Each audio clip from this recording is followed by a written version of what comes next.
Hello, everybody. This is Insane Monster, and we are here for the next part two of What If Deku was reincarnated as a slime.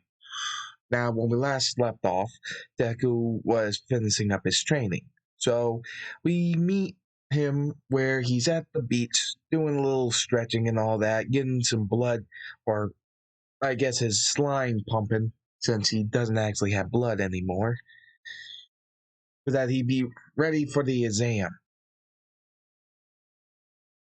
On his way to UA to take the exam, he starts remembering all the hellish training that old Heejin man put him through was literal hell, as well as the other training that they subjected him to with using his magical powers and everything. And thinking about what exactly the hero course portion was going to be. But now that that's taken care of, for you all to be caught up from where we left off, hit it.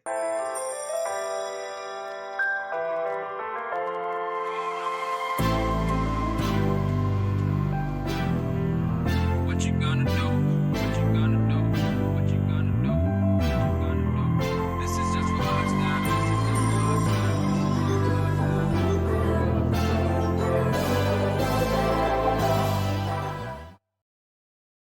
Now then, we see is Deku going up the steps of UA, and he's pretty confident from all the hellish training he's been put through on the other side whenever he visited Rimuru and them.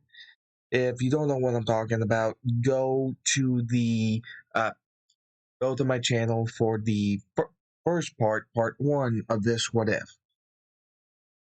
Now, then, we get to where he does do the exam well, the written exam, and then heads to the part of the exam where President Mike is describing what the hero portion course exam is going to be.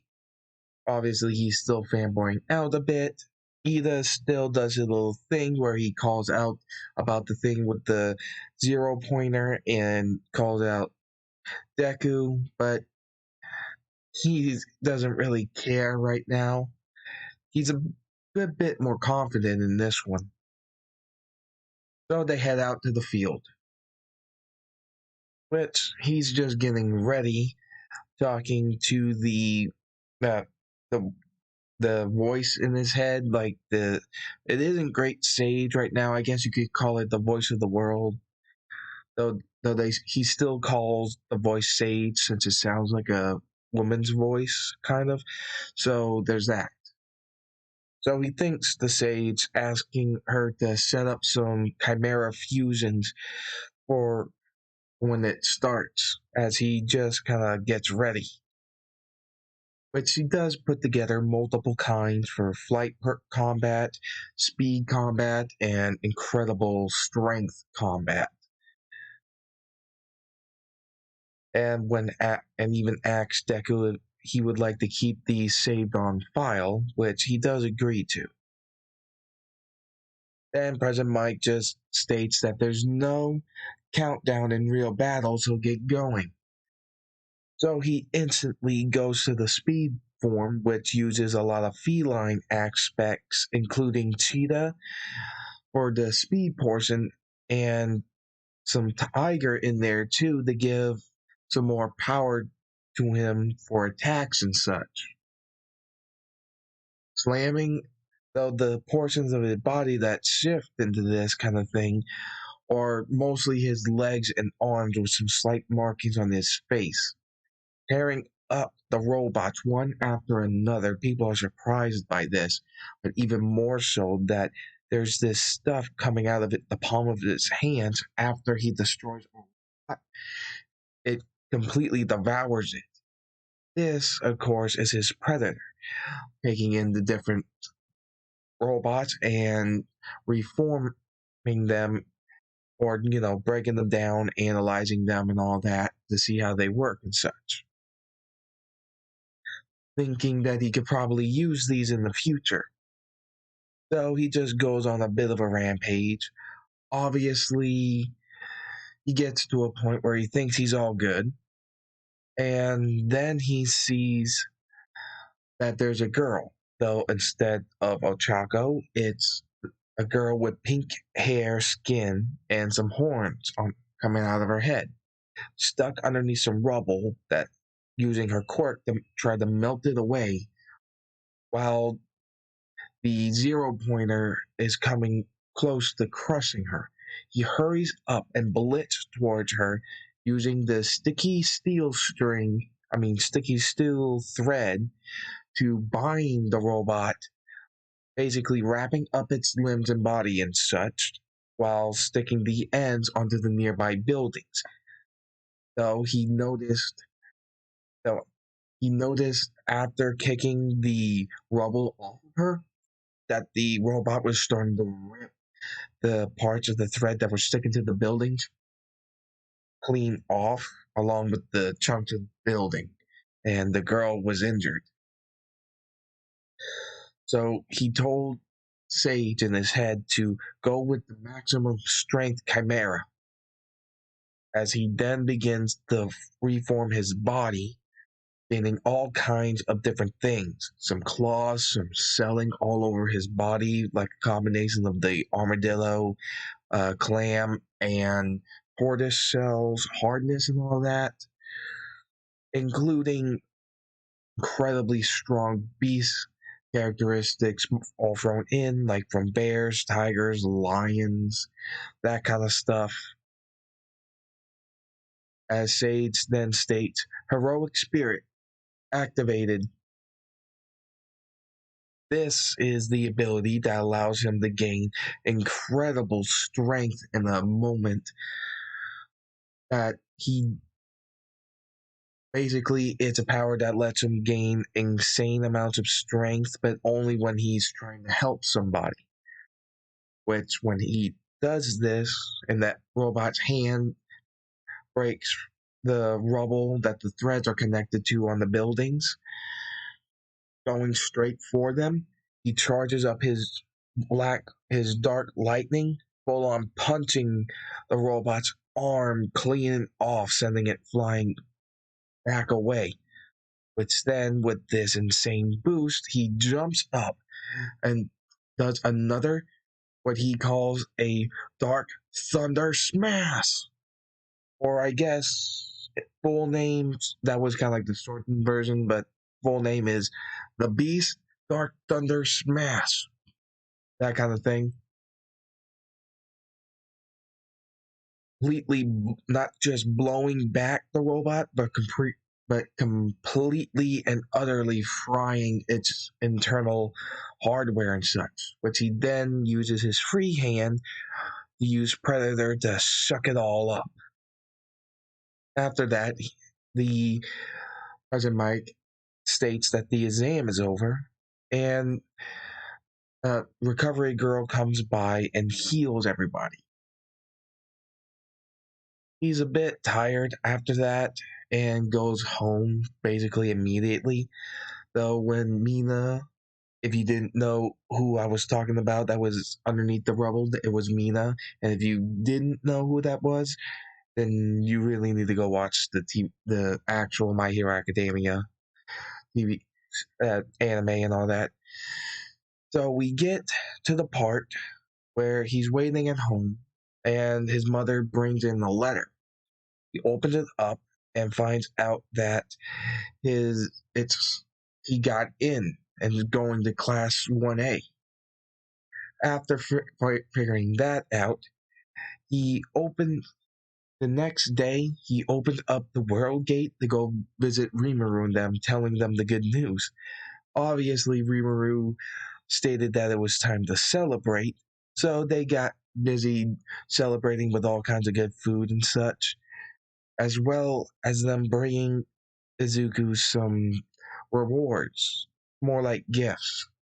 A magic steel katana like the one Rimuru has, as well as 5 max healing potions, stating that he should only use these if he's in really, really big trouble. He understands that, and then they bring him something else inside of a basket. When they open it up, he sees a little dire wolf. And if you've seen the that time I was reincarnated as a slime anime, I'm going to explain it. It isn't a tempest wolf because it's from a entirely different pack of dire wolves that ended up getting wiped out, except for this guy. He's kind of modest size, kind of teenage years for a dire wolf.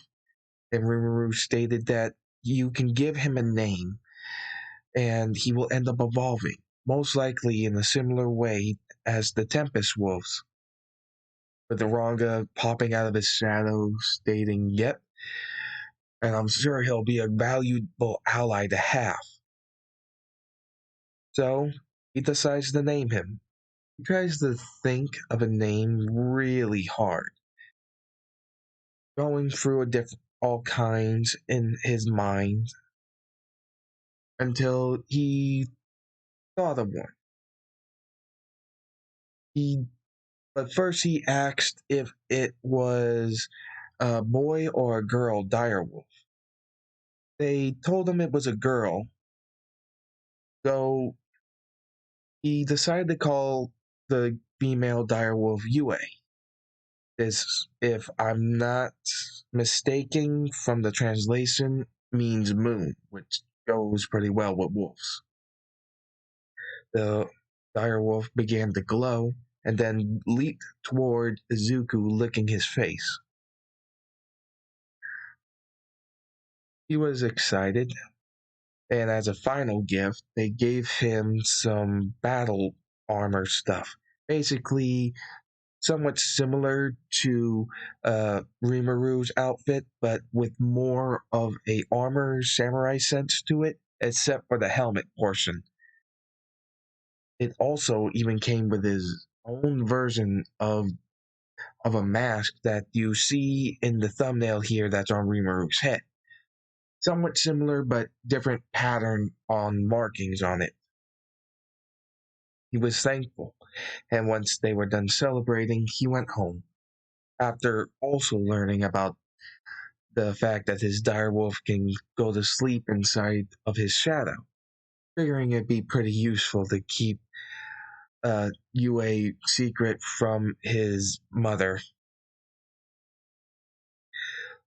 After some time, he gets his stuff for school and such. He got all the equipment he got from everybody over at the Tempest Federation stored inside of him, and he's been messing around with all the robot parts and such that he got from the exam. Once got to the UA gate, he figured he should hurry up and get to class, though having some trouble. He finally gets to his classroom 1A, seeing how huge the door is. Once he opens the door, he sees obviously Bakugo just full on arguing with Ida about respecting the desks and the school and such. But then Ida runs up to him stating that he's a better student than him.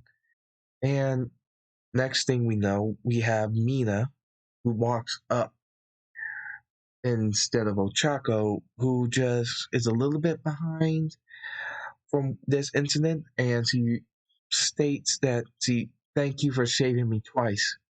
When he looks at her, he remembers her not just from the exam, but from the first time he used his sticky steel thread, and remembered, oh yeah, you're that girl.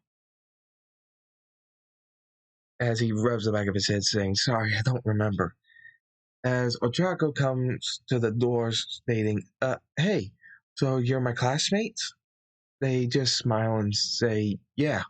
Which then Aizawa instantly kind of just pops up in his sleeping bag with freaking everybody out.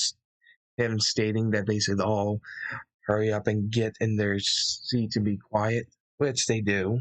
He complains of how long it takes them, then gets out of his sleeping bag, pulling out the gym uniform, telling them to get their gym uniforms on and to meet them in the field. Some of them complaining about missing orientation, but with him stating that he gets to run his class the way he wants to. Since this is UA and they don't have to adhere to the normal school, the normal school process. So they just go with it and get dressed. In the locker room, Ida sees that Izuku just full on absorbed the gym clothes, asking, "What did you do?"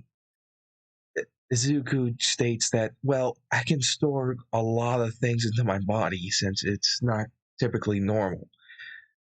Which is then Kirishima chimes in asking, what exactly is your quirk? He just kind of thinks for a moment and thinks, well, my quirk, you can call it predatory slime.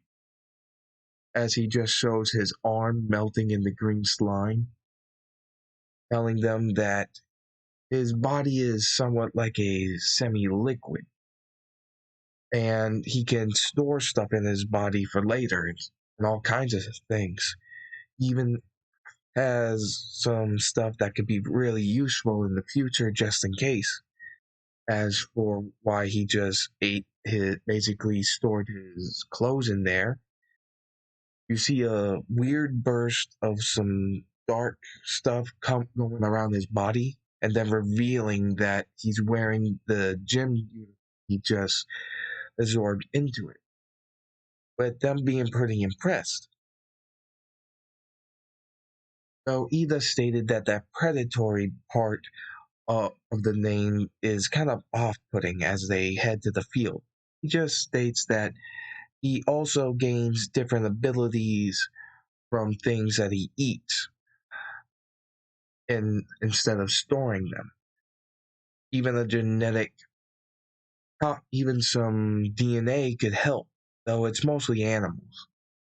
As then he starts thinking and acts as Sage if it was possible to copy other people's quirks. Sage stated that due to the quirk gene being a abnormal genetic anomaly that gives people random powers, it is much more difficult. The only way I can see it happening is if you ate the entire person. So I doubt you would want that to happen again. Which he just has basically that dread face you see in anime with him telling Sage, yeah, I don't want to do that again. I don't remember doing it, but I don't want to do it again unless I have to. Hey.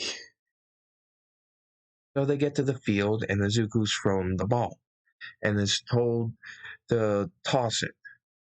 So he charges up the same incredible strength chimera form he did to knock down the giant zero-pointer robot and full on throws it, sending it up to, let's say, 1,300 meters, which everybody is shocked. With Aizawa asking, what exactly is your quirk? And he explains it and states that he's just, after explaining it, he tells him that he can, since his body is a semi liquid, he can take multiple forms and characteristics from the animals he gotten DNA samples from and even combine them in a way that he just saw called a chimera form. He finds it interesting and then starts beginning to explain while everybody is trying, well, at least trying to explain while people are so excited about using their quirks. He then says that the person who comes in last place is going to be expelled. So everybody has to really try for this. So Izuku is able to get high scores in all of the exams except for the ball throw because Ochako ended up getting infinity, throwing the ball into frickin' space. So Zuko ended up being in first place, Mineta in last place, but Aizawa stated that it was just a lie to help them make them go all the way out. Some people uh, were just shocked, others were just so relieved. Momo was explaining that they're surprised that they didn't realize that, and mentally, a bunch of people were just complaining in their heads, stating, "Yeah, you should have." After that, All Might's around the corner, with Aizawa being suspicious about this, asking what's he doing. All Might stated that he found a bit of an interest in that Midoriya kid. His power is pretty unique, wouldn't you say, Aizawa? He just shrugs his shoulder and says, "Yeah, it is. Though it would come in pretty handy, huh?" So after that, we get to the portions where All Might bursts into the classroom wearing his, I believe it was the Silver Age costume with the cape,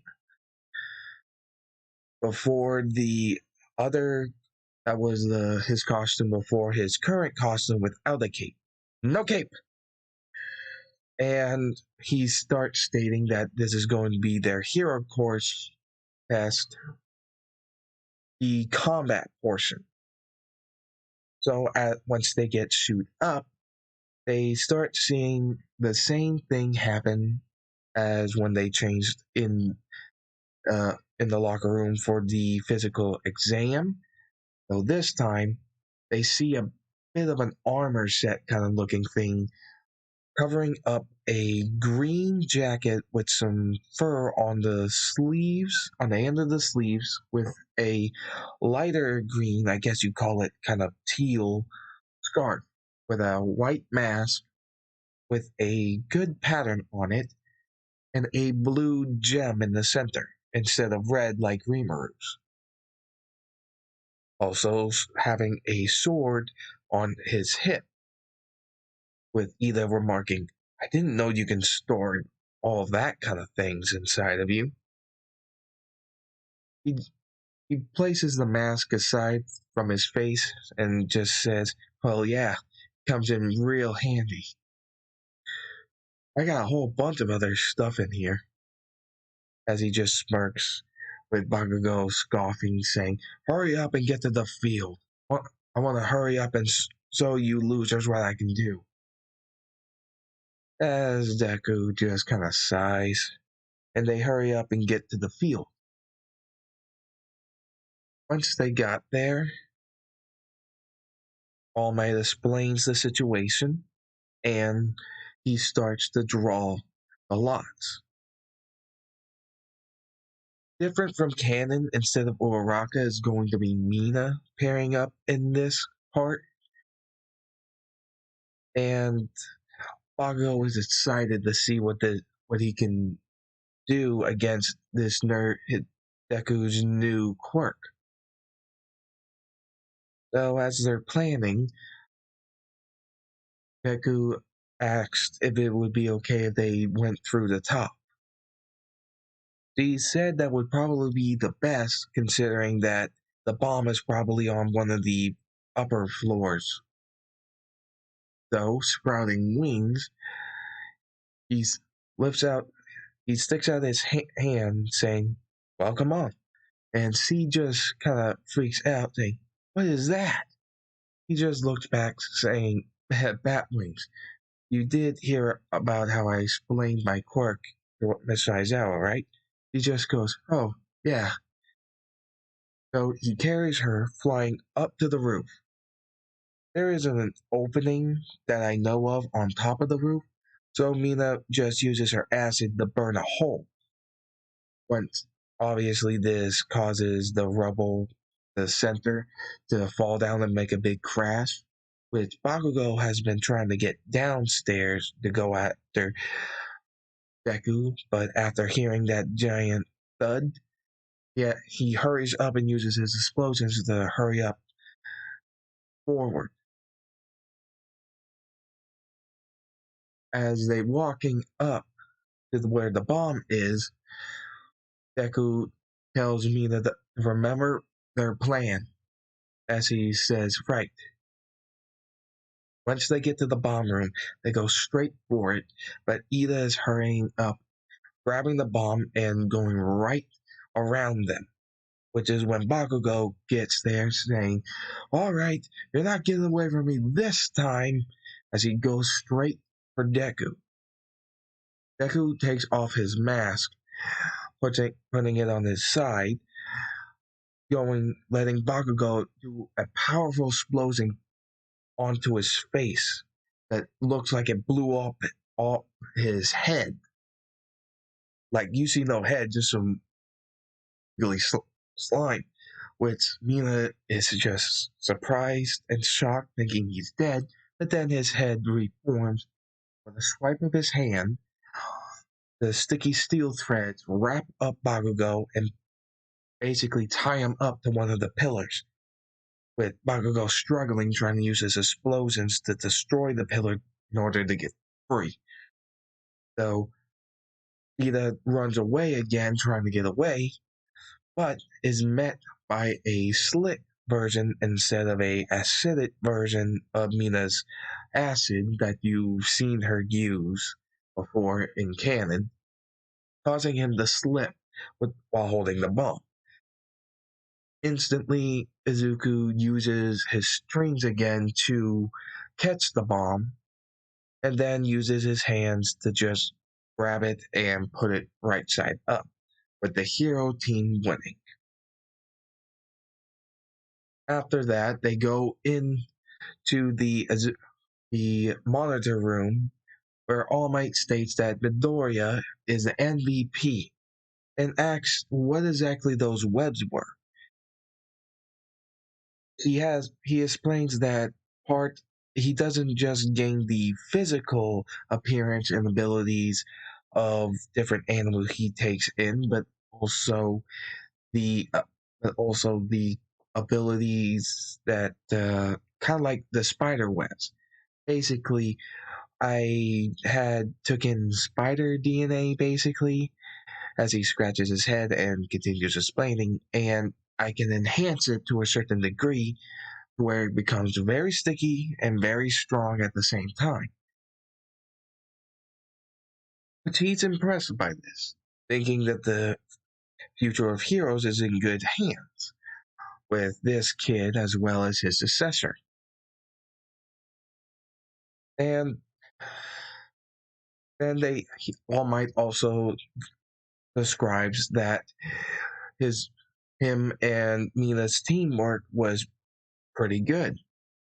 After that, and the school day was over, as he was walking home, Bakugo yelled at him, stating that he wasn't going to lose again to a nerd like him, as he just stormed off, which Mina comes in after, stating, he seems to have a bit of an attitude against you, huh? Deku just replies with, that's him in general, actually. As then Ochako and uh, Ida come in and starting talking to him, asking about that whole Deku thing, but stating that it was actually just something uh, Kachan called me to just make fun of me. But then oh, instead of Uraraka, Mina states that it's cute, which he just replied with, well, thanks. He's a bit more confident now, so he doesn't blush so brightly and all that from that being said to him. And they all head home to go to the train station and ride home. Once he gets home, he takes some food to eat himself and gives some of it to Yue coming out of his shadow once he's in his own room. Yue has actually evolved to the same dual horn star wolf like Tempest Wolf like Ranga in that serves Rimuru directly and all that. So this is where I'll be ending this part of the What If. This was part 2 of What If Deku was reincarnated as a slime. Hope you enjoyed. Please remember to hit the like button. Also remember to subscribe for when videos are uploaded. Hit the bell so that you're notified for when they are uploaded. And make sure to leave a comment as well. See you later, everybody. Hope you have a good day.